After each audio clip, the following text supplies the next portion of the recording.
Nous sommes le 7 février 2017. Bonsoir, bienvenue pour cette nouvelle édition du 7-8. Les invités, émission dédiée à celles et ceux qui font l'actualité dans le département. La perspective de la fusion avec les Hauts-de-Seine n'est apparemment pas du goût de tous les conseillers des Yvelines. Philippe Briot, également maire du Chesnay, s'y oppose fermement. Il entend lancer une association de défense des Yvelines. Nous reviendrons avec lui aussi dans un instant sur sa candidature à l'investiture dans la 3e circonscription des Yvelines pour les législatives. Et puis le festival féminin pluriel qui se propose de mettre en avant la création féminine dans le spectacle vivant et parrainé cette année par Sophia Aram. La comédienne originaire de Trappes reviendra sur ses attentes autour de ce rendez-vous prévu à partir de la fin de ce mois de février. Bonsoir Philippe Briot. Bonsoir. Vous êtes maire Les Républicains du Chesnay, conseiller départemental également. Nous avons décidé de vous recevoir aujourd'hui pour évoquer ce rapprochement, cette fusion avec le département des Hauts-de-Seine. Yvelines Hauts-de-Seine, c'est une décision que vous n'appréciez pas spécialement. Je vais aussi préciser pour les téléspectateurs que nous avions prévu d'organiser un débat aussi avec des représentants du conseil départemental, que personne n'a souhaité venir défendre sa position face à vous. Ce sera donc une interview avec vous seul sur ce plateau.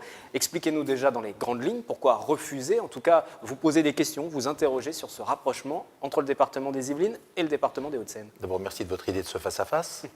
Je pense que s'il y a des absences, c'est parce que peut-être il y avait une gêne pour répondre. En fait, je pense qu'il y a 3 éléments. Premièrement, le programme que nous avions en 2015 pour nous présenter tous ensemble. Dans ce programme, il n'y avait pas du tout de fusion. Pendant la campagne des départementales. Voilà, exactement, alors qu'il y avait obligatoirement déjà des idées entre les deux présidents du 92 et 78. Ensuite, la méthode de la communication à l'intérieur, est-elle là ou pas? Et troisième point, c'est quels sont les avantages et les inconvénients de cette fusion.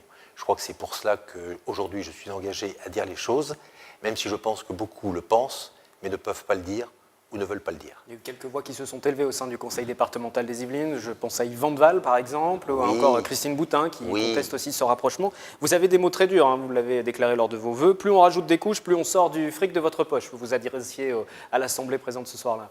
Je crois qu'aujourd'hui, les électeurs ont besoin de clarté, de transparence. Enfin, tout ce qu'on vit en ce moment dans l'actualité montre bien que les politiques doivent être clairs sur ce qu'ils proposent, sur ce qu'ils font et ce qu'ils ne font pas. Je crois que c'est pour ça que moi je ne suis pas d'accord, car si j'avais su que nous engagions dans une fusion des deux départements, je n'aurais pas adhéré à cette équipe unique. Et je crois que c'est ça qui est important, c'est de dire aux gens ce que l'on veut faire. Donc la fusion, c'est tout simplement le président du 92 qui, avec la métropole du Grand Paris, avait besoin peut-être de sortir de cette petite couronne et d'aller chercher un département des grandes couronnes, les Yvelines qui sont contiguës avec le 92, et un président du 78 qui n'avait pas forcément pensé, mais à qui on a proposé peut-être un certain nombre d'intérêts politiques, d'intérêts de management autour de la vallée de la Seine, qui est quand même son grand dada. Pour vous, c'est des enjeux particuliers de personnes, des enjeux personnels qui aujourd'hui font qu'on se retrouve dans ce contexte. Ce sont des décisions de 2 personnes et pas des décisions des assemblées, ni des décisions des 1 400 000 habitants des Yvelines qui, en plus, ont dû faire face à une augmentation de la taxe foncière 66%, 125 € par foyer, avec des baisses de dotation pour les familles, pour les crèches et autres. Je pense qu'il y a vraiment là un tout qui échappe complètement et aux élus et aux habitants. Ce qu'il faudrait aujourd'hui pour vous réconcilier avec cette idée de rapprochement, ce serait une consultation, un référendum auprès des 2 populations, Yvelines et Hauts-de-Seine? D'abord, c'est qu'on reste dans l'idée que la fusion qui est aujourd'hui, qui pointe son nez, était présentée comme une mutualisation. La mutualisation, c'est de partager des moyens, auquel cas on ne peut pas être contre. Dans le souci de l'économie, la mutualisation est une bonne idée. Il y a eu un budget, il y a un premier budget, enfin même deuxième budget, puisque pour cette année, pour 2017, pour l'EPI, cet établissement qui a été créé entre les 2 institutions, entre les Yvelines et les Hauts-de-Seine, l'enveloppe est c'est dérisoire par rapport au budget d'un département, mais d'un peu plus de 13 millions d'euros pour financer notamment l'entretien, l'exploitation du réseau routier ou encore l'archéologie préventive, quelques missions qui sont mutualisées. Voilà, alors, à la fin de l'année dernière, on a créé une boîte, qui est un établissement public, dans lequel on transfère pour les 2 départements des compétences, l'archéologie, l'adoption et les routes.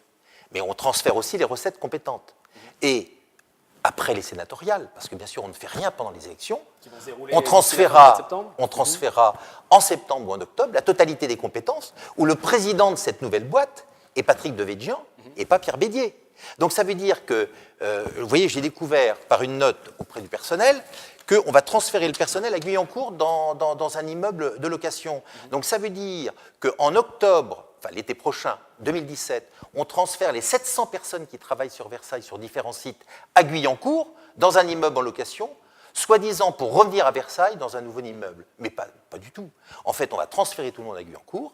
Septembre, octobre, une fusion, enfin allez, pas une fusion parce que c'est une décision gouvernementale, mais je dirais tout le monde dans la boîte, dans la nouvelle boîte, et puis finalement, il n'y a plus d'Yvelines. Donc vous allez défendre le département des Yvelines avec cette association que vous allez lancer. Mais oui. Pourquoi? Parce qu'en fait, plus on augmente le mammouth, plus on s'éloigne de la proximité des gens. Or, aujourd'hui, il faut garder une proximité, il faut garder une politique nationale en diminuant les couches. Donc diminuer les couches, on a fait l'intercommunalité. Est-ce qu'il faut l'intercommunalité ou le département? Il y a un choix entre les deux. On a fait une métropole, c'est-à-dire que les gens de plus en plus ont des couches. Et quand on a critiqué mon candidat François Fillon de dire qu'on va supprimer des fonctionnaires, en fait, on va supprimer des postes dans ces assemblées, et ce n'est pas autre chose que d'arrêter l'inflation. L'emploi qui va repartir avec des emplois publics, c'est sûrement pas le retour de l'économie future. Vous avez évoqué François Fillon, on va avancer un petit peu au cours de cet entretien pour évoquer un deuxième point avec vous, et on l'espère, on reviendra sur cette question des départements à travers un débat dans les prochains mois sur cette antenne. On va évoquer les législatives, parce que Henri Guénaud ne sera pas soutenu par les Républicains dans la 3e circonscription, dans cette circonscription qu'il détenait tout au cours de ce mandat, notamment pour ses propos à l'encontre de sa formation politique. Vous avez fait acte de candidature pour obtenir l'investiture dans cette 3e circonscription. Qu'est-ce qui vous motive ? Candidat à l'investiture, parce qu'on a besoin de relayer ce que les gens attendent. On voit bien le malaise qu'il peut y avoir aussi bien dans les gens de gauche que dans les gens de droite. Ce que ne faisait pas Henri Guénaud ? Vous voulez parler d'une candidature de terrain ? Henri Guénaud a plein de qualités, c'est un type qui est instruit ou autre, mais il n'est pas sur le terrain, il n'écoute pas les gens. Comment voulez-vous, à l'Assemblée nationale, proposer des lois qui ne sont pas en rapport avec l'attente des gens? Aujourd'hui, moi je considère que ma candidature est celle, je pense, de l'expérience, et de la proximité des gens. Il faut absolument que dans quelques mois, on ait un renouveau dans notre pays avec des présidentielles, pour lesquelles aujourd'hui on ne voit pas très clair, même si j'ai mon candidat et que j'y crois, et puis une assemblée qui va devoir ou faire le contrepoids d'une présidentielle que nous ne savons pas, ou alors va être, je dirais, l'élément moteur du président de la République. Donc vraiment, il y a beaucoup de cas de figure. Donc c'est la raison pour laquelle je pense qu'aujourd'hui, il faut des gens costauds, solides. Vous avez vu que bon, il y a un peu de carrure physique. Vous pensez l'avoir, cette investiture, après vos propos, justement, contre, par exemple, cette idée de fusion de département? On alors, sait, vous n'avez pas la troisième circonscription, c'est une circonscription qui est gelée. C'est-à-dire qu'elle est trop belle. Elle est trop belle, mais elle est surtout très compliquée. C'est-à-dire qu'on a toujours vu des gens qui arrivaient ou par la RATP, ou par l'avion. Enfin oui, on a eu beaucoup de transports en commun pour arriver sur la 3e circonscription. Et puis là, on se dit, qu'est-ce qu'on veut faire? Si la droite veut séduire les gens, il faut qu'elle change de technique, il faut qu'elle change de méthode. C'est des gens de terrain qui doivent y aller. C'est la raison pour laquelle je fais acte de candidature. Vous parliez de votre candidat, c'est François Fillon? François Fillon, sans hésitation. Malgré les nouvelles révélations qui vont encore arriver demain, que le Canard révèle des indemnités de licenciement autour de Pénélope Fillon? Mais vous voulez qu'on en sorte plein sur tout le monde? Il faut arrêter tout ça. Maintenant, parlons vraiment de ce que l'on a envie de faire, d'un programme, et de pouvoir séduire les gens par la volonté d'être capable de faire. Si aujourd'hui, François Fillon n'a pas démontré sa capacité à faire et sa volonté de résister, alors je ne sais pas où sont les autres. La suite, pour vous, vous attendez cette décision à la dernière minute pour cette investiture? Est-ce que vous serez candidat si vous ne l'avez pas, l'investiture? Bien sûr. Même sans investiture? Bien sûr. Donc contre votre famille politique? Pas du tout. Qu'est-ce que c'est qu'une famille aujourd'hui? Une famille, c'est quelqu'un qui est solidaire de ses membres. S'ils sont solidaires de ses membres, ils me donneront investiture. Merci Philippe Briot d'être venu sur ce plateau. On va quitter le monde de la politique, quoique, puisqu'on va parler maintenant du Festival féminin pluriel pour parler de ces femmes engagées dans la création culturelle. Et la marraine, cette année, c'est Sophia Aram. Nous l'avons rencontrée, c'est au micro de Camille Lambert. Nous sommes à la maison Elsa Triolet-Aragon à Saint-Arnoult-en-Yvelines pour le lancement du Festival féminin pluriel. Et nous sommes en compagnie de Sophia Aram, marraine de cette première édition du festival. Bonjour Sophia. Bonjour. Alors du coup, un petit mot sur ce festival. Pourquoi avoir accepté d'être marraine? C'était important pour vous? Alors oui, parce que c'est un sujet qui me tient à cœur. La création, la place des femmes dans le milieu de la culture, c'est des sujets auxquels je suis évidemment, enfin pour des raisons évidentes, mais pas que. Je pense que c'est un sujet dont on doit qu'on doit tous s'approprier. C'est vraiment un sujet qui me tient particulièrement à cœur parce que j'ai l'impression que ces dernières années, on a tendance à reculer et la question de la place des femmes dans notre société passe vraiment par la culture. Et on vous a senti également très passionné pendant la présentation, pendant la conférence de presse. Ça, c'est un défaut que j'ai, c'est-à-dire que je m'emballe, mais parce que c'est un sujet qui est... ça me paraissait tellement évident. L'égalité homme-femme, pour moi, ce n'était plus un sujet, pour moi, c'était un acquis. Et puis, je me rends compte que les préjugés ont la vie dure et qu'il faut encore se battre. Et quand il s'agit de se battre, il faut sortir les griffes et puis il faut y aller, il faut prendre la place. Et c'est vrai qu'on parle beaucoup de la parité homme-femme dans l'économie, avec l'égalité salariale évidemment, la santé avec l'IVG, ce genre de choses, mais assez peu dans la culture au final. C'était important aussi de mettre l'accent là-dessus. Mais bien sûr, mais les chiffres qui ont été donnés au moment de la présentation de tout ce qui était mis en place sont assez affligeants. C'est-à-dire qu'on a l'impression, enfin, quand on va dans les écoles de théâtre, quand on va dans tous les cours de théâtre, il n'y a que des filles. Et puis à la sortie, quand on voit tout ce qui est programmation culturelle, tous les artistes, on voit des mecs, des metteurs en scène hommes, des chefs d'orchestre hommes, des chorégraphes hommes. Où sont passées les gonzesses dans tout ça? Où est-ce qu'on les a perdus? Donc à un moment, il faut aller les chercher, il faut leur dire que leur place, elle est là et il faut y aller, quoi. Si c'est ce dont elles ont envie, il ne faut pas s'excuser d'être là.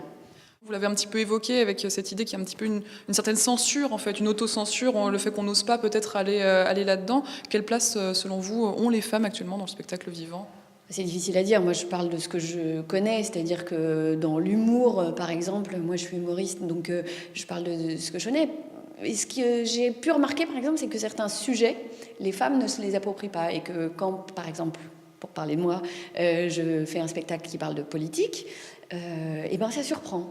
Parce que c'est un sujet dans lequel on n'attend pas les femmes. On attend que les femmes viennent parler de ah bah j'ai du mal à trouver un mec, j'ai de la cellulite, voilà, la maternité, mon accouchement était douloureux, tout ça. Et moi, je m'en fous en fait.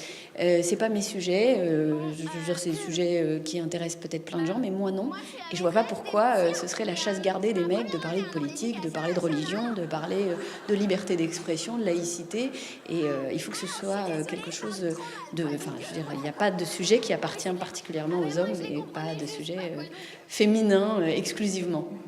Un dernier petit mot sur peut-être des femmes qui vous inspirent, qui vous ont inspiré, qui vous donnent envie de mener un petit peu ce combat pour la parité. Il y en a vraiment beaucoup. Après, le problème, c'est que ça date un peu. C'est que si on parle de Simone de Beauvoir, c'est un peu délicat. Mais non, il y a des tas de femmes qui m'ont encouragée. Et il y a aussi des femmes qui m'ont exaspérée. Et je pense que c'est en réaction à certaines femmes. Un jour, une fille m'a dit, je faisais de l'improvisation théâtrale à l'époque, et je démarrais, et elle m'a dit, parce qu'elle me trouvait un petit peu fragile, une petite chose comme ça, et elle m'a dit, ma fille, pour réussir dans ce métier, faut des couilles. Et alors, comme c'était pas au programme, la greffe de testicules, j'avais pas du tout eu ça comme ambition dans ma vie. Je m'étais dit que j'allais faire avec mes ovaires et que ça allait pas du tout me poser de problème dans la vie. Et au contraire, ça a été un vrai moteur pour moi de prouver que, ok, j'ai pas de couilles, mais je vais y aller quand même. Très bien, je pense que ce sera le mot de la fin. Merci beaucoup. Parfait, merci beaucoup Sophia Aram, merci encore. Voilà pour ce joli mot de la fin qui sera aussi le mot de la fin de cette édition du 7-8 Les Invités. Rendez-vous demain aux horaires habituels. Très belle soirée.